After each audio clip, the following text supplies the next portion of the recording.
we become the thing that we set our gaze on. And so whether that is in a beautiful church or in a beautiful place in nature, I just think it's really important that we train ourselves to see that beauty and to hold it with reverence.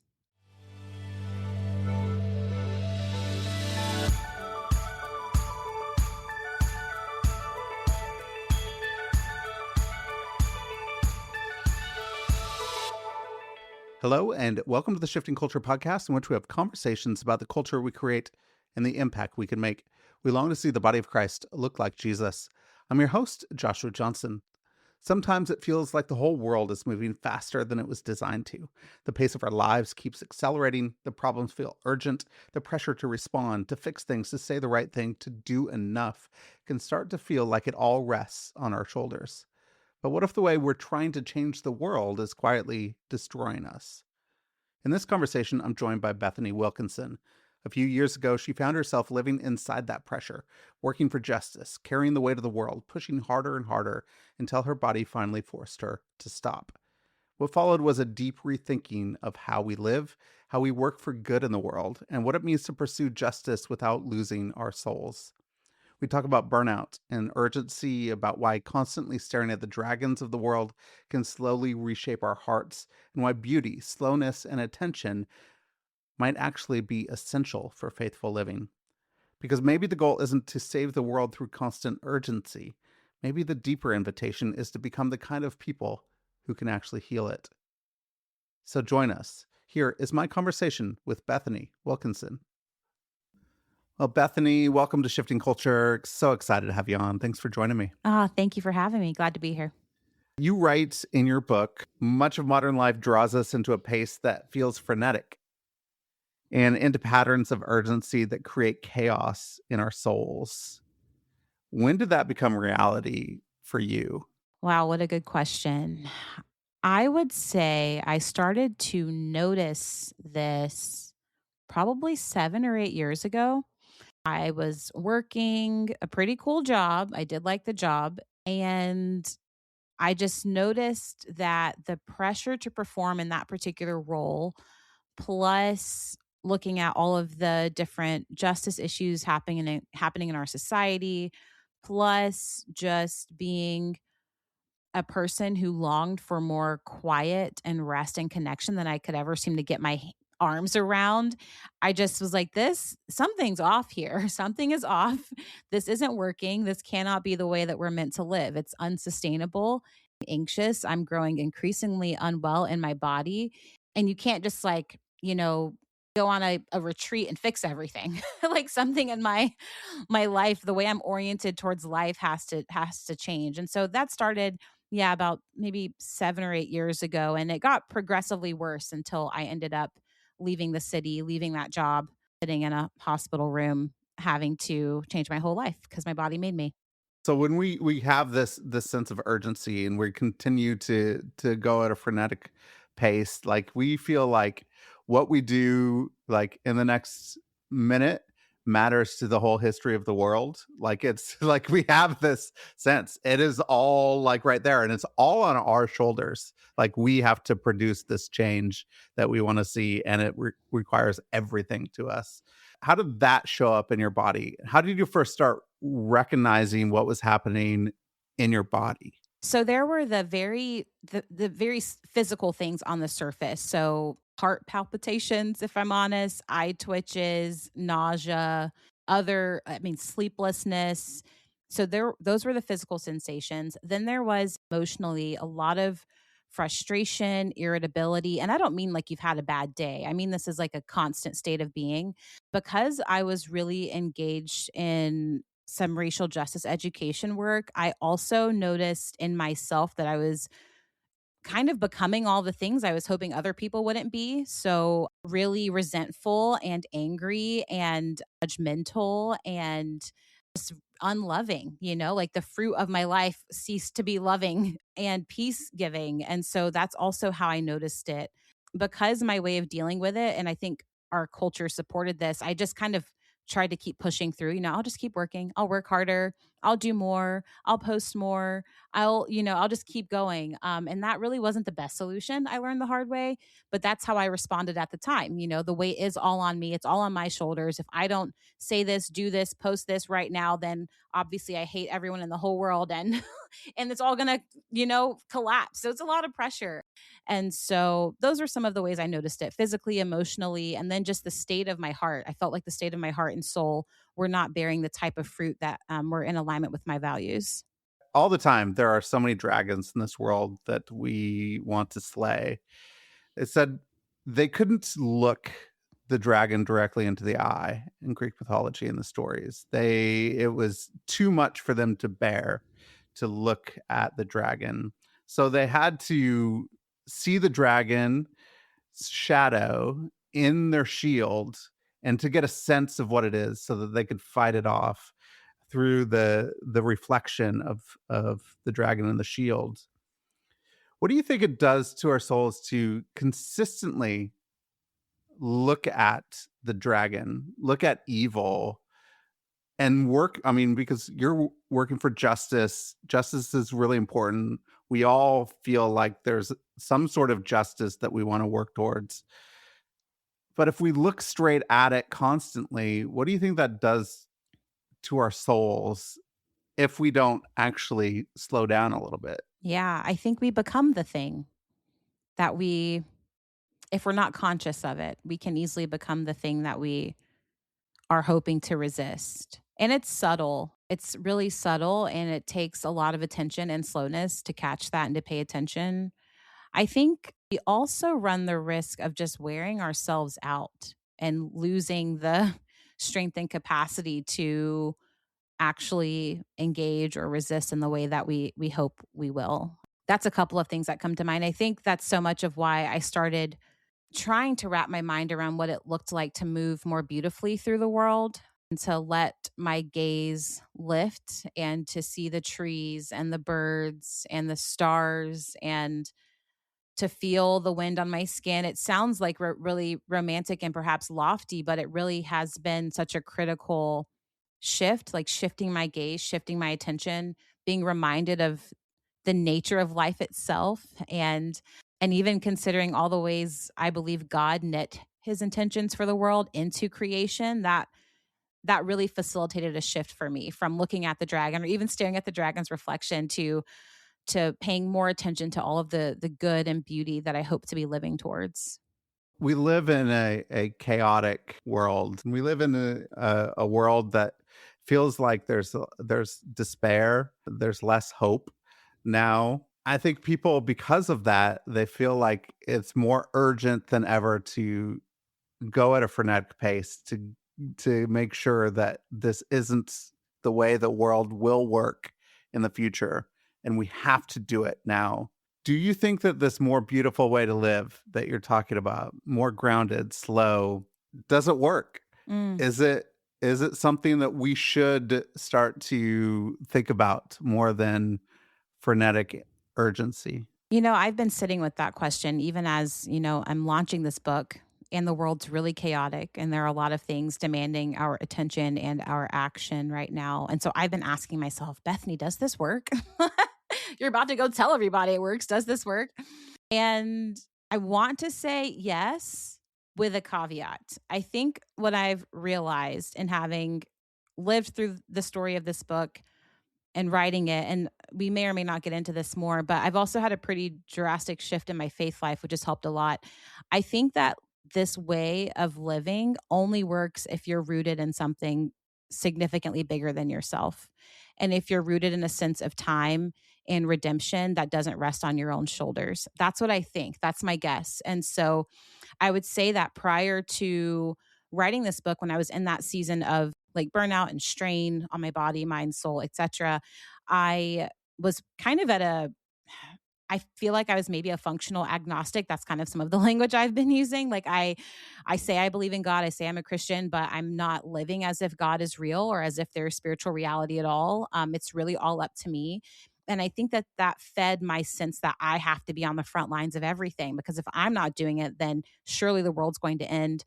And what I've been holding now in this time is an acknowledgement that while I can do what I can, I have limits, and my limits are okay because I'm a creature, I'm not God.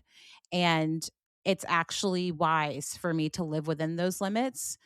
And while some might say that that means I'm not doing enough, maybe in some universe they're right. At the end of the day, I do believe that bigger is holding us, and the pressure is not all on me. So does it work? I think so. I hope so. We'll find out. I think it works. I think that there's a place. I always find myself contemplating time. I'm very interested in time. Time is really fascinating to me. I love time travel movies. I'll tell you why I like the movie Arrival. The movie Arrival is crazy alien story with a linguist and trying to learn alien language. But really what it is about how love and time are they coexist together, but they're outside of our linear time. Like love is outside of time. It is not bound by our own sense of like we have to do this now. Like it's there's something bigger. And I think because God is love, he's outside of time. Like there's a bigger story and a timeless story that we can be caught up in. I think because we get so caught up in our time bound stories of like this timely moment that we're in right now, we forget what is really real, which is the love that's outside of time that could really ground us and see us. I know this is lofty and weird, but it is. How do we start to like lift our eyes like you did and start to see the love that's outside of time, that God is there outside of time and is timeless and can speak to our moment, but he's not contained in this moment. Mm, wow. Oh gosh. I like to think that I alluded to the fact that I called myself Christian, but I didn't really have a real sense of faith for a long time. And then I turned to the natural world, which I view as a stepping stone for me, and kind of lifting my eyes and realizing like, okay, something bigger is holding us. I'm living right now on this really beautiful acre that's kind of carved out of these cattle fields in rural Georgia, and I'm just surrounded by these trees. It's winter right now. They're bare and they're beautiful, and I know that their roots are going really deep. And storms come and they go, and these trees are so steady for the most part. The most part, they're steady. Not always, but they are. And so for me, paying attention to the natural world and to the resilience of the created beings around me was a big stepping stone to me opening my heart and mind to faith again. And then as I began to re-engage with a community of faith, something in that process was really healing for me to acknowledge like, okay, God has been holding all of this together for all time. God is not surprised by the chaos in the world. This is actually quite as devastating as some of the things are. It's actually very human for these power games to play and for there to be this churning of change and revolution. And it seems to be the way of the world. And so, what does it mean to be steady and faithful and prayerful and to continue to tend to my own heart in the midst of it so I don't become calloused and resentful and become all of the things that I don't want to be. That work is incredibly important. And so I found that by looking to God and to his creation as these icons, if you will, of what's possible, it's created enough safety for me to continue slowing down and to continue tending to the inner terrain of my own life. And I hope that's possible for everyone because as we do that, we're able to build our capacity to love our neighbors, to tend to our communities where we are. But more often than not, it's within the realm of what we can touch and what we do have influence over. It's not this constant pressure to perform and overreach and to kind of try to change the world. It's like, well, I'll change my world because I can. As you write about, you talk about slowing down. Often there's resistance in your own soul before there's some peace. Talk about, wild beasts that show up. I think when we don't slow down, we're very cognizant of the wild beasts in others. and we want to tame those beasts. Like, that's who we are. It's urgent. We're going to tame the beast, right? And it's when we're like, oh, I'm going to slow down. And it's scary that there are some wild beasts in me. If we tend our own beasts, man, the world would be so much better. It would be awesome to do that. But why do you think it hurts so much when we Mm. start to pay attention, to slow down, to see what's really inside of us? So many reasons, so many reasons. I think, yeah, it can be so painful. I don't really know why that is though. I don't know why it's so painful. And so I'm really sitting with that question. I mean, I guess anytime that we attempt to approach and resolve brokenness in the world, we're going to be met with the discomfort of that reality. So I don't know why it's painful, but it is. And I also find that it's the only way forward. Yeah, why do you What do think we it's painful? I'm curious to know, like, why does it hurt so much? I think it hurts so much because we're getting rid of the impurities of our own soul, and Mm, I mean that's painful. And I mean it's kind of what God talks about, being a fire that mm, like gets rid of the impurities of us. And I think so. Fire is inherently painful, and yeah. so we have to go through that pain to actually see who we really are. I think if we see who we are, we realize that I don't know. I think that we could give grace to other people in a deeper way than we were able to before. Have you noticed any shift in the way that you see others because of this slowing down and living this more beautiful way? Oh, 1000%. So much of living a more beautiful way. And as I go through the practices, so much of it is about tending to our own lives and souls.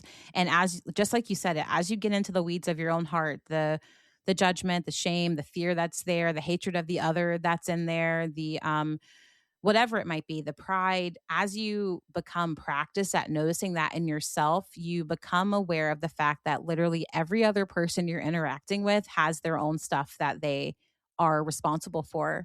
And it makes it really clear that while you can't change anyone else, you can change yourself, or you at least can try. And I found that, especially as it relates to some of the more charged polarization we're experiencing in our culture today, whether it's political or racial, ideological, whatever it might be, I started to tell myself, and I think I heard a podcaster say this, and it just stuck with me that people do things for reasons. Like people do things for reasons. Even the person that I don't understand at all, like they're not any less smart than me. They're not less virtuous than me. Like you start to think like, oh, they're just a bad person. No, they're actually probably just a person and they're doing things for reasons. And if I want to move towards healing and connection in the world, then I have to have enough respect for their personhood to learn about what is compelling them to decide what they're deciding as opposed to dehumanizing them with my own judgment. So I think that way of thinking has become normative to me as I've had time and space to tend to these things. I'll also say that a big part of the brokenness I was feeling prior to charting this more beautiful way for myself was related to a sense of disconnection from people in my life along these political and ideological differences or along those lines of difference. And if I didn't start taking radical accountability for my own inner world, then those relationships would have continued to fracture. And that's not what I wanted. If you're thinking about then these practices, paying attention to yourself, you talked about ideology a couple times, and just a framework to make sense of the world. I believe that ideology just leads to dehumanization and violence because we're holding on to something. If you don't believe it, then you're just wrong and you're not even human anymore. It's just a weird thing. Mhm. How do we recognize that we're holding ideologies instead of like what we talked about before, like timeless stories of love, like better, bigger stories than just the ideologies that we're holding? Yeah, I think a couple of things come to mind. As you were describing that, I started to imagine those timeless stories of love have a spaciousness, like a spacious quality to them, like an expansive, spacious, curious, open energy to them, which I think is one indicator if you're feeling boxed in, really rigid, really firm. And like, if that's the energy, then you might be dancing with ideology and not with a timeless story of love, perhaps. I also think that the tree's known by its fruit, right? I think that if you have a tough time being in like a a relationship with a person who sees the world differently than you, then you might be in an ideological box. If you have a hard time being curious, if you have a hard time saying, "Oh man, I might be wrong," I think if there's like no wiggle room around it, then you might be in an ideological bubble, as compared to being in a space that's flexible, that's humble, that's curious, that's learning, that's expanding, in its energy and its impact in the world around you. What practices or practice that helps do that to let go of our rigidity? One practice that comes to mind is self reflection. It's a really simple one. Taking time to consider, what am I doing? Why am I doing it? What's important to me here? That's one practice that's helpful. I think another practice that's helpful is modeling curiosity and relationships with other people. Like, tell me more about who you are, what's important to you, why does that matter? Especially if you can do it with people who see things differently than you. If you can hold yourself together long enough to hear opinions that you might view as dissenting, that can be a really good practice. It's a challenging one, but a really good one. When you went through your time, you even got into the hospital, you're going through burnout. There's something to help in our daily lives to help us realize that we're headed toward that space of burnout, that we need to start to pay attention to something different, maybe switch things up. Yeah, yeah. It likely is different depending on who you are, but a few of the flags, yellow flags, if you will. One I find is irritability and frustration, almost like an unreasonable amount of it. Just I'm annoyed with everything. I'm irritable all the time. I'm constantly frustrated. And that tends to be a sign that you at the very least, you need a break or to step away, whatever that might look like. Another way to notice it is through physical sensations. And so, are you sleeping okay? Are you doing okay? Are you feeling well in your body, as well as you're able? I should say, we all have different bodies and different amounts of capacity. Another way to notice it is looking to how much time you're spending distracting yourself or numbing, or given over to your vices, if you will, too much social media, too much drinking, whatever it might be. I find that if I'm in a state of needing to numb out of my life all the time, it means something in my life isn't working, which could mean that you're on the path to burnout. And so those are a few indicators: the irritability, the just physically, like, how are you doing? And then that last bit being, well, are you numbing out? What in your life is causing you to feel like you need to check out all the time?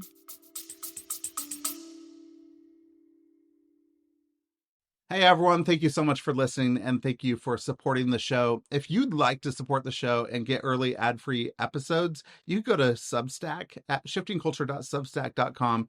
And with your subscription, you could have a private podcast feed in your podcast app where you get to download early episodes before anybody gets to listen to them. You could also support the show by going to the support the show link at the bottom of the show notes in the app that you're using right now. That goes to a page that supports the work my wife and I do around the world. That donation is also tax deductible. So if you want a tax deductible donation, you could go there. Or if you want to support the show by leaving a rating and review on Apple Podcasts or Spotify, that really helps new listeners find the show as well. So thank you so much for listening. Thank you for your support. And thank you so much for supporting this work so that we could see the body of Christ look more like Jesus. You're contrasting two different things so far in our conversation. We're contrasting, slowing down, peace. There's some good practices, and then you have urgency and speed and activism that it's all on our shoulders. Help somebody see that transition that you made from burnout into new practice, a new way. What do first steps look like for Mm, somebody to say, I wasn't practicing any of these things, but this is how I started? yeah. So, step number one is to literally slow things down. And that can be a feat in and of itself if you're moving really quickly, and it can be pretty uncomfortable. And so here are a few, I'll just throw out a few things you can try and people can pick and choose. One is to intentionally set aside intentional quiet time, whether that is in the morning or the evening or the middle of the day. Set a timer, put your phone down, maybe go for a walk, maybe sit quietly, maybe have a warm cup of water and just see what that slowness feels like. And that might sound really trivial, but it's surprising. It can be surprising how tough that can be, especially the idea of leaving your phone in another room while you do it. So that's number one, practice slowing down. Another way to practice slowing down, and I write about this some in my book, is going to a place, a physical location that kind of forces you to move differently. Going on a hike, getting outdoors can be really helpful. Going to someone else's home. If there's a friend that you have whose home is really cozy to you and they'll let you come sit there. It sounds maybe strange, but that can be really helpful. If you're in your own house, you're tempted to clean and work and keep moving. If you're in someone else's house, you're able to relax a little bit, maybe. So, finding ways to intentionally slow yourself down can be really critical. And then take a moment to look at what is happening in your life, like even if it's looking at your week or looking out at your month and saying, okay, is there any margin here? If so, great, embrace that. If not, you might want to put some margin into your schedule. So, what we're trying to do here is to teach your body, to teach your nervous system that there is safety in slowing down. Because for a lot of us, the constant urgency isn't only because of the culture we're in, it's also because there's almost like a survival instinct. If I'm not hustling all the time, then I'm not going to be okay. For others of us, it can also be a bit of a trauma response that we're overworking, that we don't stop. So, learning how to practice slowing down is really, really helpful.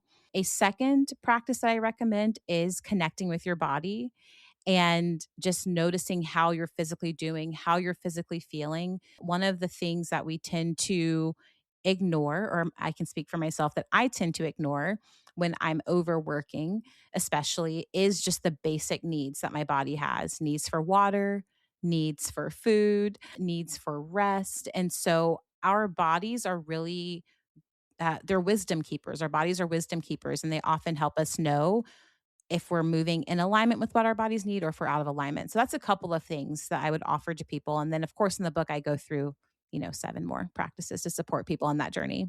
So a lot of times people often have been told to not pay attention to their body, to pay attention to other things. Your body's maybe lying to you. How do you give permission to people, just give permission to people to pay attention to their body? And then what does it look like to then like start to notice what your body's wisdom is telling you? In terms of the permission piece, I mean, I'd be curious to know if this has been your experience. I find that if I ignore my body long enough, she kind of revolts against me and lets me know in ways that I don't like. And so I I can say, you have permission to care for your body, and that may or may not land, but if you listen to your body, I think it will give you some indication of what it needs. And it's critically important because you are a body and these vessels matter and God made them good and we're meant to work with them, not against them. So, or that's my opinion anyway. As it relates to the second part of your question, so one of the practices that I really like, it's super simple, but it's a body scan. And it's something that I often do right when I wake up, so I'm still in bed, or right before I'm going to sleep. And you are just gently moving your attention, your awareness of your body from your feet all the way up to the top of your head. So you're checking in with your feet. How do my feet feel today? Have I been on my feet all day? Have I been sitting all day? How are they? How are my ankles? How are my shins? How are my knees? And it's just a little gentle practice to check in with how you're doing. Oh, I'm feeling a little nauseated right now, or a little hungry, or maybe I overate. You're just noticing. You're just noticing. And I find that doing that practice on a regular basis, you just kind of get to know yourself a bit better, and then you're able to make small tweaks and adjustments. And so the wisdom isn't always loud. It's often very subtle, but it's really helpful. Like, are you drinking enough water? Do you need some more movement today? Do you need better support in your shoes? I know these are small things, but short of, having to end up in the emergency room like I did, these small things can actually help you set a pace that's more realistic for your life. Beauty is really core to your book, and I think beauty is it's important, especially in the ugly world that we live in. Ray Bakke in Theology as Big as the City, this book, he writes in Exodus 31 and 35, we find the very first gift of the Holy Spirit mentioned in the entire Bible, an art committee. Why? Why does a poor, unemployed migrant group on public aid for food need the arts? Luther knew the reason when he expressed that the poor need beauty as much as they need bread because they live in ugliness. Moses let the arts emerge, and along with them, health laws to address environmental concerns.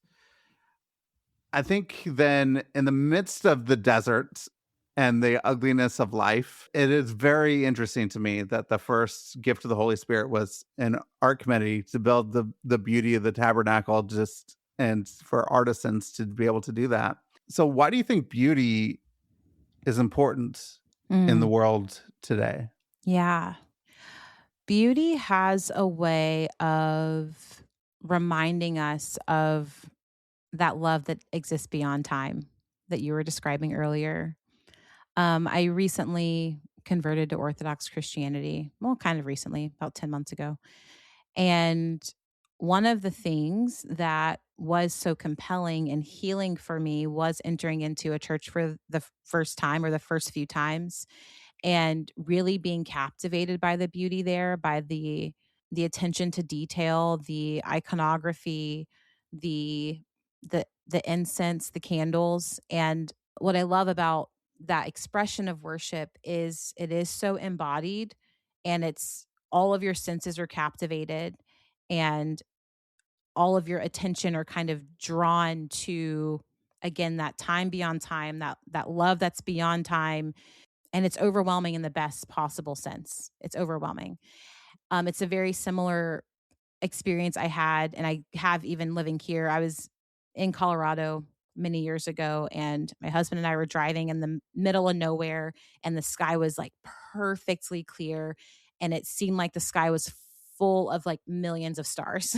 It was overwhelming. It captivated all of my senses, and it kind of drew me out of myself in a way that was so restorative and kind of it lifted my eyes, it lifted my spirits. And so I think we need beauty to remind us of our worth. We need beauty to remind us of God's goodness. We need beauty to kind of train our hearts and our minds and our souls to see that beauty everywhere. Like what are we fighting for? What are we living for? It's in hopes of there being more of this beauty and connection. So I just think it's so important, and we become the thing that we set our gaze on. And so whether that is in a beautiful church or in a beautiful place in nature, I just think it's really important that we train ourselves to see that beauty and to hold it with reverence. How do we discern whether or not we are beholding real beauty or false beauty? Like, how do we know what beauty that we're beholding so that we can actually then be transformed into something beautiful ourselves? Mm. So many ways come to mind. Part of me thinks when you first asked that question, my mind went to community and to the sense that sometimes we need to be in connection with other people. If we aren't sure, we need to be in connection with other people to help us rightly discern that. So hopefully we have good people around us who can help us.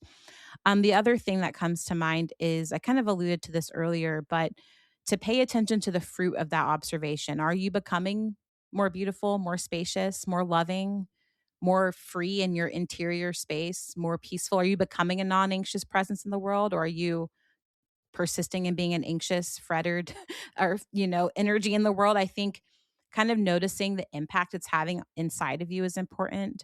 Noticing the impact of your relationships. Are you creating beauty and goodness, or are you looking out at your life and seeing lots of disconnection and I'm cutting that person off, or, like whatever it might be? Like, I think the fruit of it can tell you in some way which direction you're headed in. As you walk through these different practices for a more beautiful way to live, what are you hoping people will take from these practices? Like, what does it practically look like for them to, I don't know, not just take them for a practice? What you have been articulating in this conversation is like something deeper than just an action of our lives. Just slow down. It's rooting like rooted in mystery and love and grace in ways that I don't think a practice can get you there. Is Mhm. something else. There's something, I don't know. It's something intangible. I can't put my finger on it. So how I don't want people just to take a practice and say this is going to solve all of my issues. Mm, So, how can people take these in a way that actually leads to something that you've already been articulating, like moving yeah. to a deeper place? Yeah. I really appreciate you saying this because even as I've been talking about the book a bit more, I am noticing that in myself. I'm like, there's something else here that I can't quite give voice to, which is hilarious because I've written 55,000 words about it. So we'll see. Maybe the next book will be clearer in this way. I think I was recording the audiobook for this a few weeks ago, and I was surprised to notice in reading back the whole book over a 2-day period how much I wrote about pain and how much I wrote about facing pain. It surprised me. I was like, "Oh gosh, I didn't I hope that's okay." I think the thing I'm hoping people will find if they have the courage and support through these practices, I'm hoping that they will find healing for their pain so that they can continue to be a healing presence in the world around them. And I'm hoping that they can deepen their own experience of love so that they can be love to the people around them and not necessarily in the flashy, showy ways that we see, online, not in some performance, but in a way that no one else may see other than your spouse or your kid or the person next door. And I hope that through the practices in this book that small, humble, attentive living begins to feel like enough because I really do think it is. I think it's enough. And we live in a world that will tell you that if you aren't doing everything, whether it's for a good cause or for your job or for whatever it might be, then you're a bad person, then you're a failure, then you must hate someone, and I think that spiral over time causes more harm than good. And I want people to feel okay with the small simplicity of their lives. And for some of us, we might be called to go be a congressperson or, I think being faithful to that inner life is going to be different for each of us. But I hope, again, that people take these practices, that they face their pain, that they experience healing so that they can be a healing presence in the world around them. So, if you say, like, you would pick up and do similar work that you did before and do that, how do you think that now, like, if you had your job earlier when you were like just go, go, go, and how would it shift and change? How Mm. would you enter into that work so that you could be a healing presence? Oh, wow. I've never thought about this. I do think I would have been more gentle with myself and those around me, just even in just general conversation. I think I would have had a lot more humility and curiosity, and I wouldn't have thought that I knew everything, which probably would have spared me and others a lot of distress. And some of that's just, age or whatever, and that's fine. I think I would have invited more voices to co create with me as opposed to feeling like I had to do it myself. I would have made more room for more people to co create alongside me so that we could share the responsibility of the work we were doing. And I would be more realistic about my own pace and I would have had better boundaries. And by that, I just mean I would have communicated like, I'm overextended. I can't do that today. I will help with that project, but it'll have to be due in 4 weeks, not two. Just that's what I mean by boundaries, not anything too drastic. I just would have communicated those things instead of kind of stuffing it and powering through until I couldn't do it anymore. A lot of what you've been talking about too goes to the difference. You just said you wanted to like draw people in and co-create with you. We often think so much in America around our individual selves, and we try to build community through our individualistic lens of what is best for me as the individual and not us as a collective. Is there hope of moving from that individualistic lens into a more collective, communal type of like, I can see what is best for us together and not just what I believe is best for myself? Mm. I hope so. I hope so. I think if our efforts to experience greater care and healing in our own stories and our own bodies doesn't lead to the capacity to do the hard work of actually loving and caring for other people, then it's not the real thing. I think that true self-love and true self-care ought to be generative, and it ought to move you towards those around you. And that's not always easy, but I think that's like the testing ground of whether or not you actually are, becoming more healthy, more healed, more whole, Do I have capacity to hold this person's difficulty, to love them for who they are as they are without trying to change them? So much of that flows from being really well rooted in who I am and loving the person that I am in the midst of all the things I can't change. And I'm hoping that that person is, reciprocating that type of care. And so I do hope that it works together, that there's a synergy between our own healing and the work we do with others. That's my hope. I think the best work is that way. I think it is too. I think we've touched on this a little bit, but how do you tell the difference between faithful commitment to the work and anxiety-driven overextension of the work? Mm. I don't think you always know in the moment. So I'll start with that. But I do think it is unsustainable to live in crisis mode. And so if you are, say, on the front lines of a challenging situation, to put it gently, you have to be aware that living in that state isn't sustainable. And so, whether it is the frenetic anxiety, frenetic anxiousness that's driving you, or faithful commitment, or more likely a combination of both, just be mindful that something's going to have to give at some point. And so, how can you be proactive about tapping into that self care or the community care that you need to regenerate? I do think ultimately you can't always know in the moment which thing is driving you, unfortunately. Hindsight's 2020, of course. I think part of slowing down, what you talk about, is receiving and accepting life as it's given to you. Sometimes that can sound passive, like there's not as much agency, but you do have agency there. So how do we then like accept life as it's given and have some agency holding those two things together? I found that for myself, and I've observed in others, that some of the anxiety we experience is because we're always trying to change everything. We're always trying to change ourselves, fix this, fix that. And I find that in receiving and accepting life as it's given first and kind of letting the dust settle and saying, okay, this is what I've got. This is what's here. This is the reality of the situation. And coming to a place of acceptance about it is the only thing that helps me to clearly see what my agency is and where my agency is. I find that if I stay in a posture of resisting or hating or being frustrated with whatever's coming my way, then I'm not even able to see my options very clearly. And so if I can get settled and say, okay, this is what is, let me accept it, and then decide, the decision tends to be better. So where do you think that right now in your life that you are practicing and you're implementing this more beautiful way to live? What does it look like for you now? Yes. So in my current work, I lead a forestry and conservation nonprofit. I don't write about this a lot, but that's what I do for my job.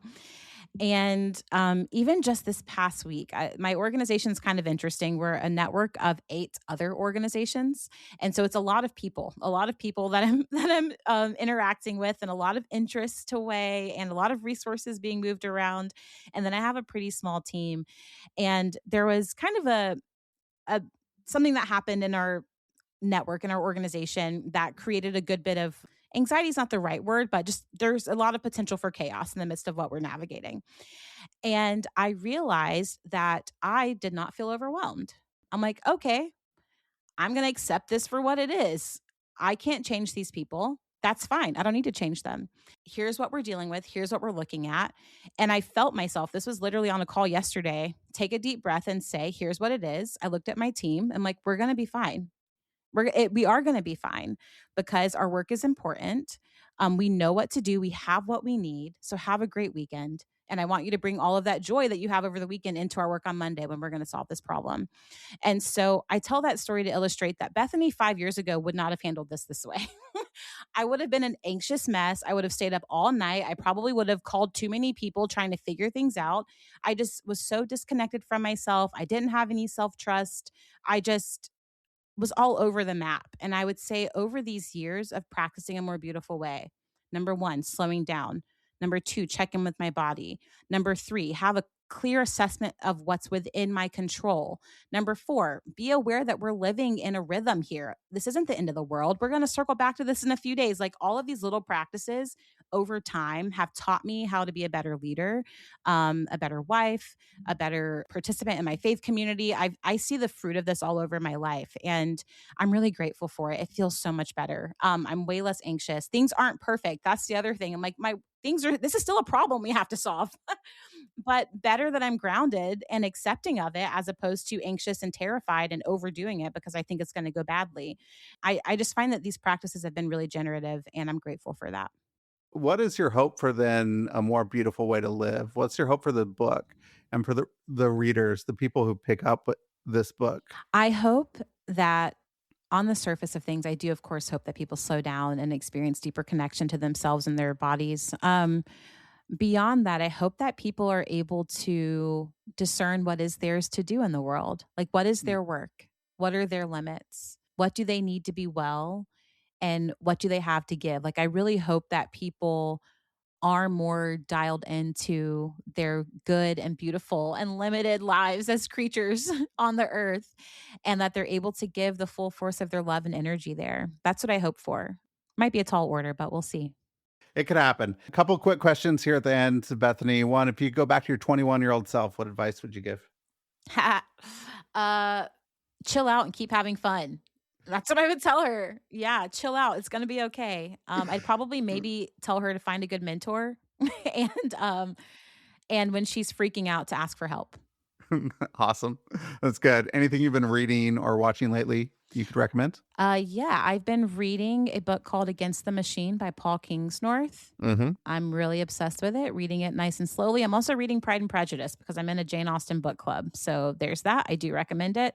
In terms of watching, I finished Stranger Things over the holidays, me and probably millions of other people, but I had never seen that series before. And I watched the whole thing over the holidays because my teenage niece requested that I do so. And I loved it.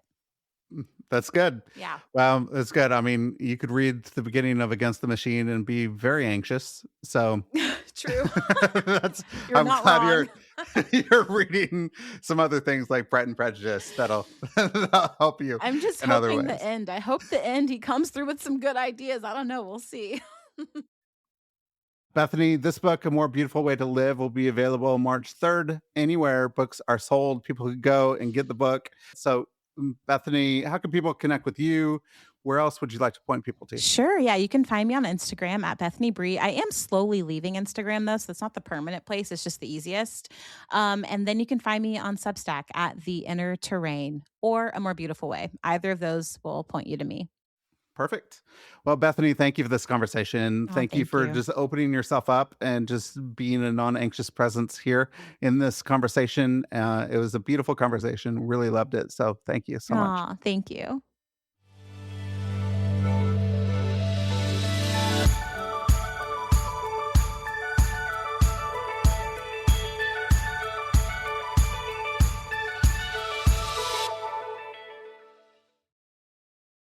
Thanks for listening to this episode of Shifting Culture.